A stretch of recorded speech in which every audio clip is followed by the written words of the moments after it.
Well, you say that before his fall, Satan was the gatekeeper of God's glory, the heavenly high priest, the celestial worship leader. He was blameless from the time he was created, and suddenly unrighteousness was found within him. Such imperfection and sin in heaven. See, I think that's hard for people to grasp. It's that why would God allow, and we don't have an answer for this, but it's kind of a rhetorical question, why would God allow perfection in heaven to be spoiled? Well, I think that's one of the great theological, philosophical questions of the ages, the origin of evil, where evil came from, why God allowed it. Obviously, God did not create a fallen being. He created an anointed cherub, that's this right. beautiful angel in heaven, but he allowed within that creature the potential for him to rebel against his creator.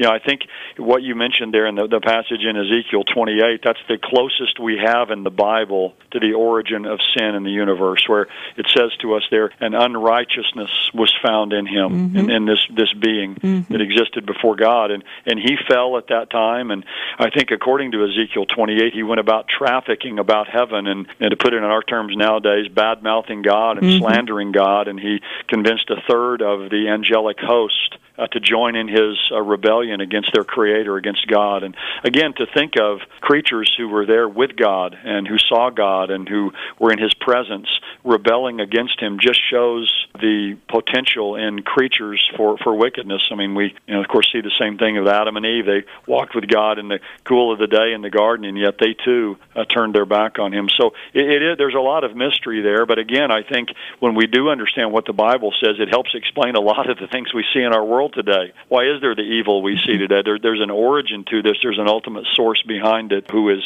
Satan, who ultimately was created as this anointed cherub by God.